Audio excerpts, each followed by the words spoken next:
JIT-TV, just in time.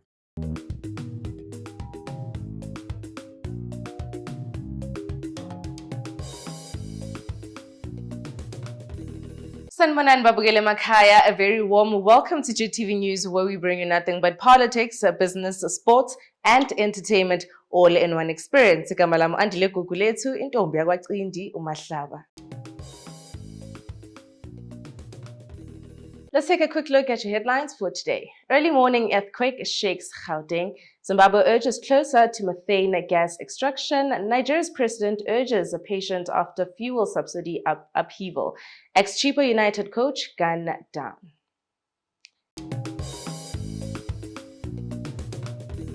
Now, the Council for Geoscience recorded a 4.4 magnitude quake originating in the East Rand. The council is investigating whether mining in the area or changes in the underground water levels caused the quake. The council said the earthquake's centerpiece was located in the Boksburg area, a few kilometers outside East Rand. Proprietary mines in the East Rand, according to Elrich Khaswane, chief scientist at the council. By South African standards, an earthquake is seismic activity roughly registering a magnitude of 4.0 and higher, and a tremor is a seismic activity registering a magnitude less than 4.0. The earthquake happened at 2:38 a.m. on a Sunday. Most of these seismic events, Faith, they are quite unique in their nature from one to another. We cannot, with definite certainty, confirm that there would be aftershocks or not. We've seen in the past from relatively larger earthquakes that they tend to generate some aftershocks. And this is mainly as a result of, underground stress buildup that could or could not get released. So I think, to be prudent at this point in time, we can probably anticipate some level of tremors that could follow this one, although it might not necessarily be the case. We were not really here when the earthquake happened. We were at our own home, but my sister lives here, right? So we did experience the whole thing. It was really intense.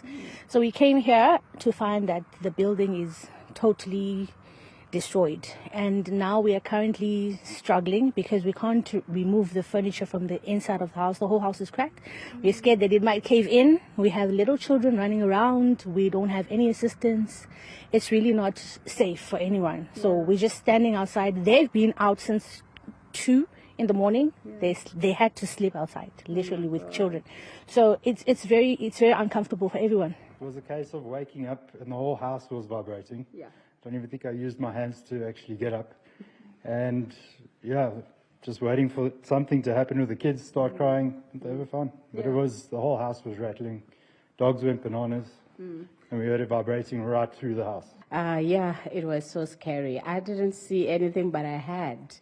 The windows were shaking, and it appeared like somebody was removing the windows. So I thought maybe these are thieves or something else. So I did felt everything. I heard the earthquake, and then the bed was shaking. It's like I was almost fall down on the floor. It was like a train, like. It was very scary. I was just like sitting up also straight away, and then I saw my husband is like sitting up, and we were like, when is this going to stop? It's not stopping. Hear that noise. It's like my child is going to wake up now screaming. We were like really preparing for the worst. Now, the Public Service Commission had directed all civil servants intending to contest the 2023 polls to resign and leave their government jobs, but will allow them to return by setting aside a provision for them to reapply for their jobs in the event that they lose in the polls within 30 days of that loss. All civil servants with political ambitions have been given the green light to contest the upcoming election, but they must notify the Commission in writing of their plans according to a confidential memo dated 18 May, directed to all government departments by the Ministry of Public Service. According to the circular, a civil servant is deemed to have registered for a public service on the date of being given permission to run by the PSC.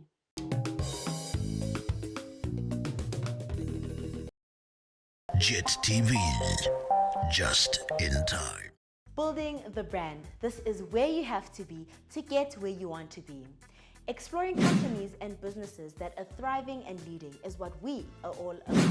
I am Mazimpofu, your host, that will be bringing to you big cooperatives and relevant people that will be sharing with you their journeys of successes, failures, and lessons learned in their businesses, from humble beginnings to global success. Catch me, Mazimpofu, on Building the Brand. JIT-TVzw, just in time. And now on to the African news for today. Now, Nigeria's new President Bola Tinubu on Monday urged the Nigerians to accept more sacrifice in return for later investments after his government ended a long-standing fuel subsidy in a measure that has spiked petrol, transport and food prices. Elected in February in a highly contested vote, Tinubu, his first day in the office last month, called for an end to fuel subsidy that cost the government billions of dollars to keep consumer prices of petrol artificially low. Tinubu's decision has been petrol prices triple, triggering a spike in transport cost as well as a knock-off impact of food prices and electricity for many Nigerians who are petrol-run generators for the power. The reform has just started. The democracy that will yield right dividends to the people who are shareholders means more than just freedom of choice and right to get people into elective offices. It means social and economic justice for our people. Now on to the international news for today. Now, former President Donald Trump traveled to Miami to meet with his lawyers ahead of his Tuesday court appearance. He faces a total of 37 counts in a federal indictment related to his handling of classified documents after he left in the office. He is the first former president to face federal charges. Trump, who denies any wrongdoing, railed against the charges today in his first public remarks since the indictment was unleashed. The White House has declined to comment as Trump and his allies paint the case as politically motivated. The indictment details the location where Trump allegedly stored classified documents at his Mar-a-Lago estate in Florida, including in a ballroom, bathroom, among others.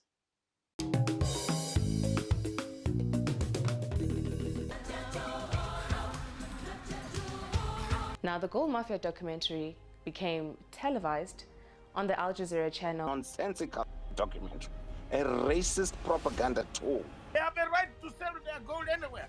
In fact, I encourage Mnangagwa bust the sanctions. Government of Zimbabwe is incurring no risk, but it receives the tax. Please wake up to the reality and the real scam that's taking place here. Nothing but the best interesting stories and the hottest ones on the alternative view.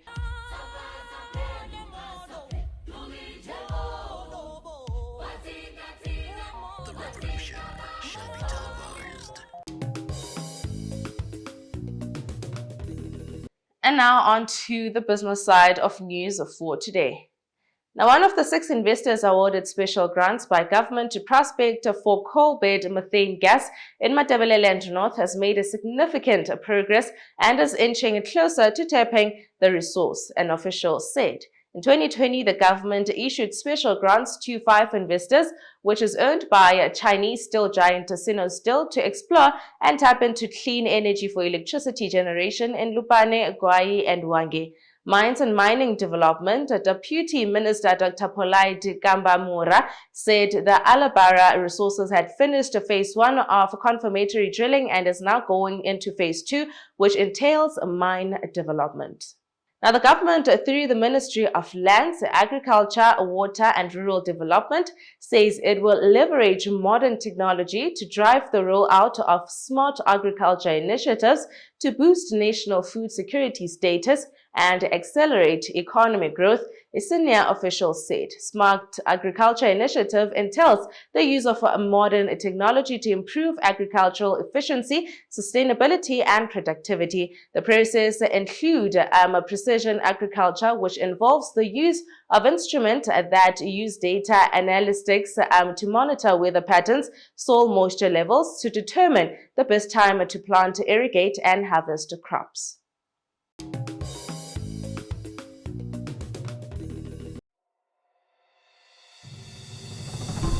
Welcome to Zambezi River Lodge, Victoria Falls. Nestled on the banks of the mighty Zambezi River, right on the edge of the national park, Zambezi occupies the most unique and finest spot with the tranquility and seclusion every traveler seeks. Each of its well-appointed rooms is either garden or river facing, allowing you to soak in the serenity of the environment. The award-winning restaurant Amlonga offers delectable cuisine, which includes our famous high teas. To explore Victoria Falls from this fine location, book any of our packages now. Zambezi River Lodge. Relax, refresh, replenish.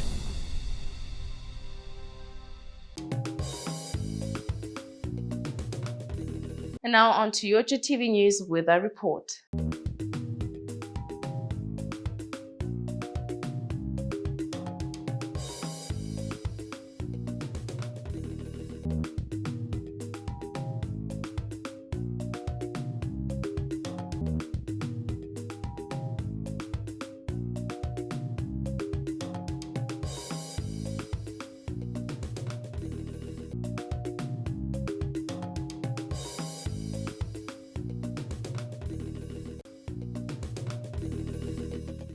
And lastly, on to your sports news. Now, sad news for former Chippa United and Royal AM coach Mike Lukhubene, who was gunned down on Sunday afternoon. It is said that Lukhubene was at the Coke Cup tournament in Khayelitsha when he was shot and killed. According to the reports, police arrived at the scene at the site C Soccer Field to find the coach's body after the incident, which was offered around 6 p.m. in full view of the players. So far, it is not clear what might have led to his shooting, as the police investigations are still ongoing. He was coaching one of the amateur sides in the Western Cape.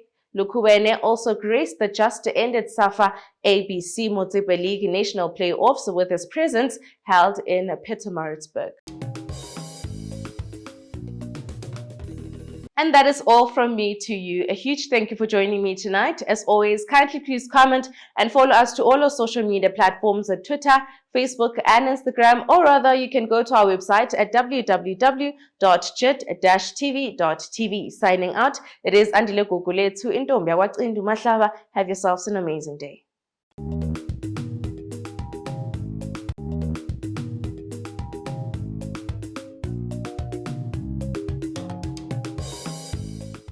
JIT-TV, just in time.